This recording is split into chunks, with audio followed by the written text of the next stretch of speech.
Yehey! Nakakita tayo ng Filipino restaurant dito. Ayan. Tapos tapat niya lang yung sea. Ganda dito. Lalo na yung klima. Let's go eat! But what will I eat here? Oh, maybe they have menu there. Let's check inside.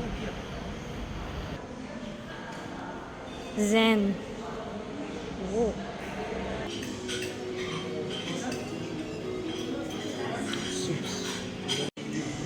Lupiang Shanghai na diet. 4 euro na to. So 1 euro each. Kaloka. Okay na to. Ito na yung pansit nila. Pansit bihon with tofu. Yung sa kanya pansit bihon with chicken for 10 euro. Okay na to. Tara, kain.